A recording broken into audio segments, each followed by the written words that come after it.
السلام علیکم ورحمۃ اللہ وبرکاتہ۔ عزیز ساتھیوں، آج کی ویڈیو کے اندر میں آپ کو یہ تمام قواعد کی جانکاری دوں گا۔ چھوٹے اکثر میں یہاں پہ لکھ رکھا ہوں، لیکن اس کو بالکل تفصیل کے ساتھ میں یہاں پہ آپ کو سمجھانے والا ہوں۔ آج کی یہ 5ویں ویڈیو ہے، چلیے پھر شروع کرتے ہیں۔ سب سے پہلے نمبر پہ ایک ساتھی نے سوال کیا تھا کہ اگر رائے مشددہ ہو یعنی را کے اوپر تشدید ہو تو اس کو پر اور باریک کرنے کا کیا طریقہ ہے؟ تو سب سے پہلے نمبر پہ میں اسی کو بتا دے رہا ہوں، یعنی را کے اوپر تشدید ہو تو ایک بات یاد رکھیں، جب بھی را کے اوپر تشدید ہے تو اس کے اوپر زبر، زیر یا پیش، یہ تمام میں سے کوئی ایک آنا تو لازم ہے۔ تو اب آپ کو زبر زیر پیش والا جو قاعدہ میں نے آپ کو بتایا تھا، بس اسی کے مطابق آپ کو کام کرنا ہے۔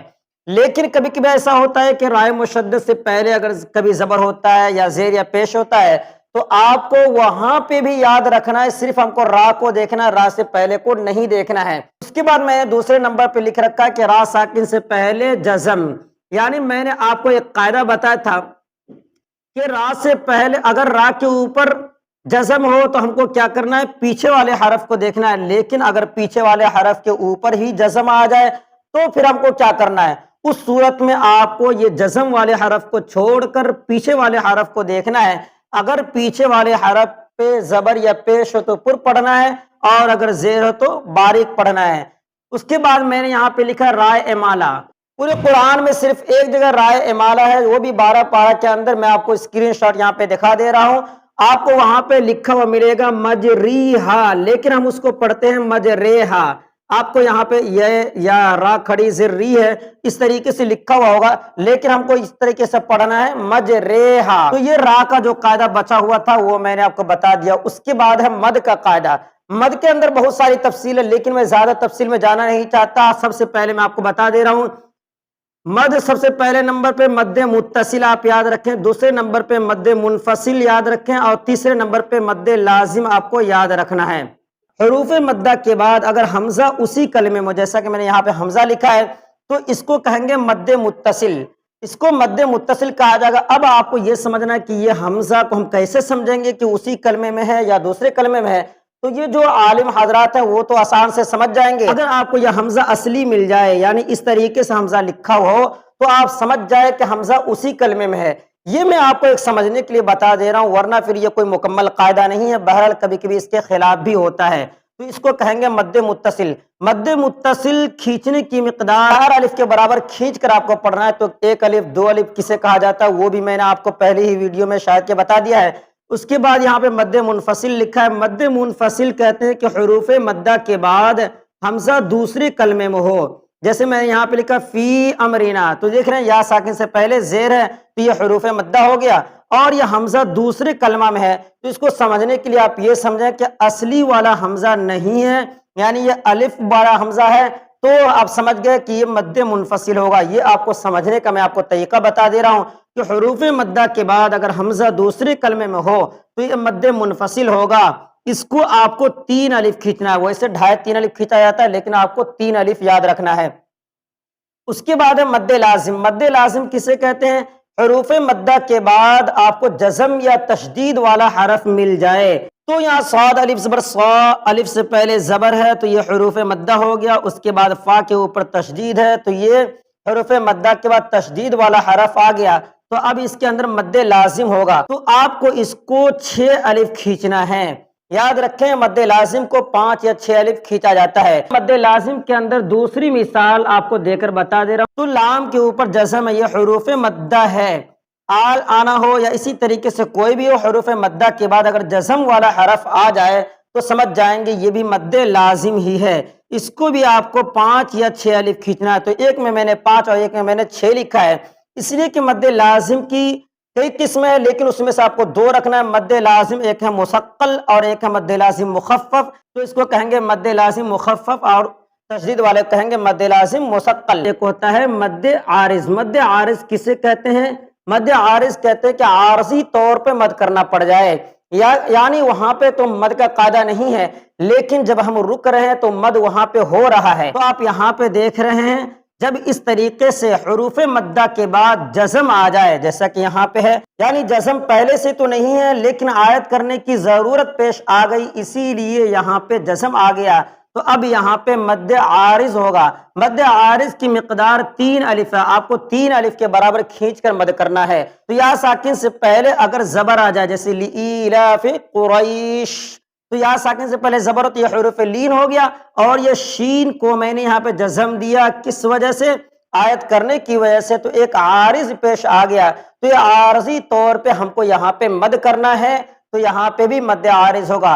حروف مدہ کے بعد جزم یا حروف لین کے بعد جزم آ جائے آیت کرنے کی وجہ سے، تو یہاں پہ بھی مد ہوگا. اس کے بعد ہے آیت کا قاعدہ. آیت کسے کہتے ہیں؟ کسے گول سا بنا ہوگا اور اس کے اوپر اس طریقے سے کچھ لکھا ہوگا، کبھی کچھ لکھا بھی نہیں ہوگا، تو اسی کو آیت کہتے ہیں. جب بھی آپ کو آیت کرنا ہو تو ایک بات آپ کو یاد رکھنا ہے، کبھی آپ کو آخر میں زبر ملے گا یا زیر یا پیش، یا اسی طریقے سے 2 زیر یا 2 پیش. یاد رکھیے میں نے یہاں پہ 2 زبر چھوڑ دیا ہے، یعنی زبر زیر پیش، اور 2 زبر کو نہیں گنتی میں لانا ہے، 2 زیر اور 2 پیش کو رکھنا ہے.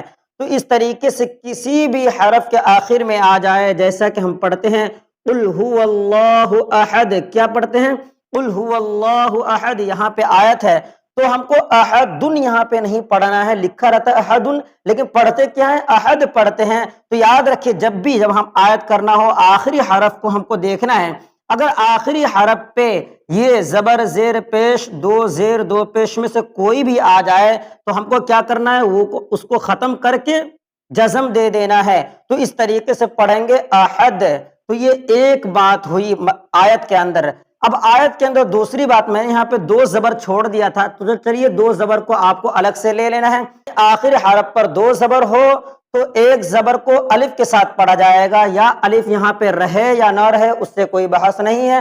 آپ کو ایک زبر کے ساتھ الف پڑھنا ہے. یسرن ہے تو ہم کو پڑھنا ہے یسرا.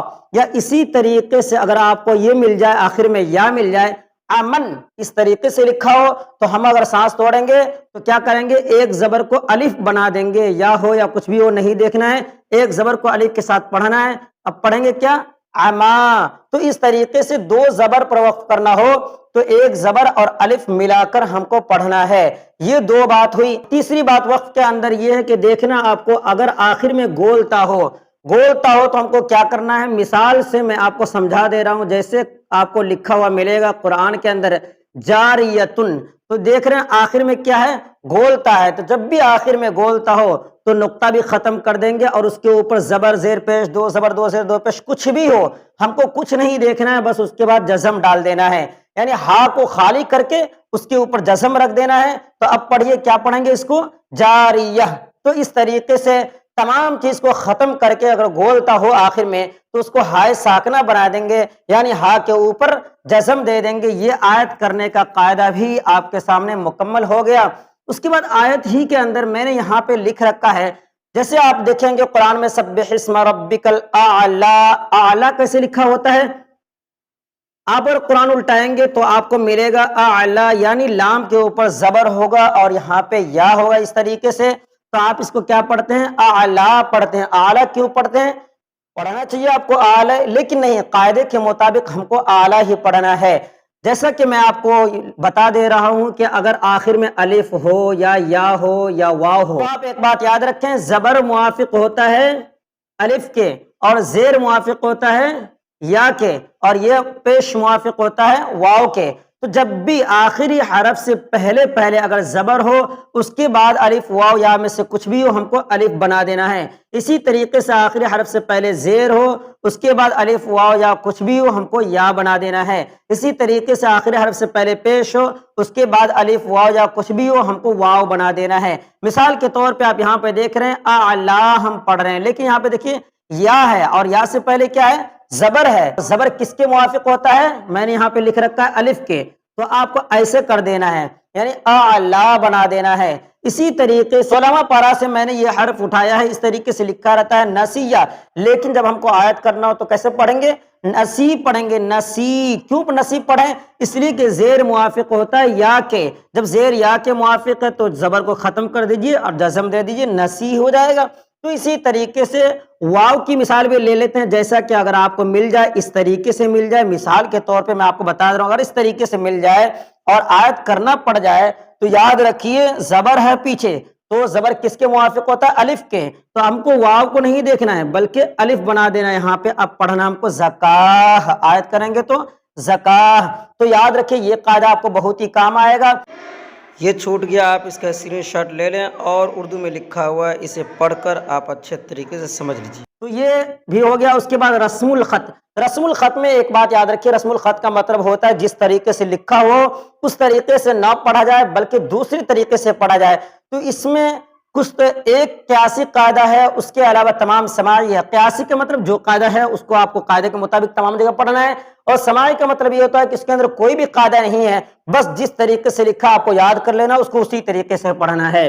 تو قیاسی میں آپ کو لکھ کر بتا دے رہا ہوں کہ جہاں پہ بھی انا لکھا ہوا ہے، حمزہ زبر نون الف زبر نا، اگر انا لکھا ہوا ہو اور ہم کو اگر اس پہ آیت نہ کرنا ہو، بیچ میں اگر آ جائے تو ہم کیا کریں گے؟ اس کو انا نہیں پڑھیں گے بلکہ آخر والے الف کو گرا دیں گے اور پڑھیں گے اس کو انا. یاد رکھیے یہ قاعدہ آپ کو پورے قرآن میں کام آئے گا، لیکن جب ہم آیت کر دیں گے تو یہ الف گرے گا نہیں، پھر وہ الف آ جائے گا. تو انا ربکم الاعلی، انا ربکم الاعلی، یعنی آیت نہیں کر رہے ہیں اور یہ بیچ میں آ رہا ہے تو ہم کیا کریں؟ اس کو الف کو گرا دیا اور اس کو انا پڑھ دیے. اس کے علاوہ میں آپ کو فوٹو کنارے میں دے رہا ہوں، آپ اس کا اسکرین شاٹ لے کر رکھ لیجئے اور اسی کے مطابق دیکھ لیجئے. پارا وغیرہ سب کچھ یہاں پہ لکھا ہوا ہے، اور جہاں پہ بھی قرآن میں آئے آپ کو اس طریقے سے پڑھنا ہے، یہ لکھا ہوا ہے اور اس کے نیچے اس کے پڑھنے کا طریقہ بھی لکھا ہوا ہے. تو اس کو آپ یاد رکھیے، کام آئے گا. اس کے بعد میں نے یہاں پہ لکھا ہے نون قطنی. نون قطنی کسے کہا جاتا ہے؟ نون قطنی کہتے ہیں اس چھوٹی نون کو جس کے نیچے ہمیشہ زیر ہوتا ہے. قل هو اللہ احد. اس کے بعد کیا پڑھتے ہیں؟ اللہ الصمد. لیکن اگر ہم کو اس کو ملانا ہو تو ہم کیسے ملائیں گے؟ قل هو اللہ احد اللہ الصمد. تو دیکھیے قاعدہ کیا ہے، ہم کو قاعدے کے مطابق کام کرنا ہے. تو جب قاعدے کے مطابق کریں گے تو پورے قرآن میں کہیں پہ بھی آپ آسانی سے بدل سکتے ہیں. تو اس کے اندر قاعدہ یہ کہ نون قطنی کہتے ہیں جس کے نیچے ہمیشہ زیر ہو. اگر نون قطنی آپ کو بنانا ہو تو یاد رکھیے پیچھے والے حرف پہ دو زبر دو زیر دو پیش، یعنی پیچھے والے حرف پہ تنوین ہو. اور اگر ہم کو اس کو اگلے والے حرف میں ملانا ہے، یعنی اللہ میں ہم کو ملانا ہے، تو کیا کریں گے؟ پیچھے والے حرف سے ایک پیش کو ختم کر دیں گے اور نون قطنی یہاں پہ لگا دیں گے. اب پڑھیں گے احد اللہ الصمد. اسی طریقے سے اگر پیچھے والے حرف پہ دو زبر ہوتا تو کیا کرتے؟ ایک زبر کو ہٹا دیتے اور احد اللہ الصمد. اسی طریقے سے پیچھے والے حرف پہ اگر دو زیر ہوتا تو کیا کریں گے؟ ہم ایک زیر کو ختم کر کے اور اس طریقے سے احدی اللہ الصمد. تو آپ یاد رکھیں نون قطنی کے نیچے تو ہمیشہ زیر ہوتا ہی ہے، لیکن اس سے پہلے جو دو زبر دو زیر دو پیش ہو اس میں سے ایک کو ختم کر دیں گے اور ایک کو باقی رکھیں گے، اور اس طریقے سے آپ پورے قرآن میں جہاں بھی جی چاپ آسانی سے اس کو پڑھ سکتے ہیں. تو آج کی 5ویں اور آخری ویڈیو بھی مکمل ہو چکی ہے. اگر آپ نے پچھلی ویڈیوز بھی نہیں دیکھی ہیں تو ضرور دیکھ لیجئے گا. آپ کو بہت سارے قواعد کی جانکاری آپ کو اس کے ذریعے سے مل جائے گی. کم ہی وقت میں نے اشارتاً سمجھانے کی کوشش کی ہے. آپ اس کے اندر سے تفصیل کے طور پہ نکال کے خود بھی پڑھ سکتے ہیں اور دوسروں کو بھی اسے آسانی سے سکھا سکتے ہیں. بہرحال ویڈیو اچھی لگی تو لائک کر دیجیے گا، پہلی مرتبہ چینل پہ آئے تو سبسکرائب کر لیجیے گا. پھر ملاقات ہوگی اگلی ویڈیو میں انشاءاللہ. دعا کی درخواست. السلام علیکم ورحمۃ اللہ وبرکاتہ.